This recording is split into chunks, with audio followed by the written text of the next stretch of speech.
Upon logging into Ruijie Cloud, you'll notice that some networking devices are not being monitored and are showing an offline status despite the configuration status being synced. You are left wondering what could be causing the issue.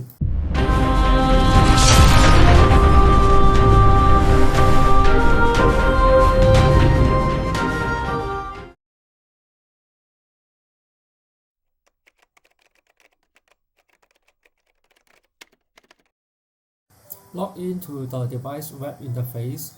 At the left panel, select Web CLI.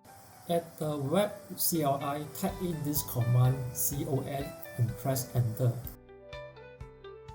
Type SHOW space CWMP space configuration and press Enter. Type this command on screen and press Enter.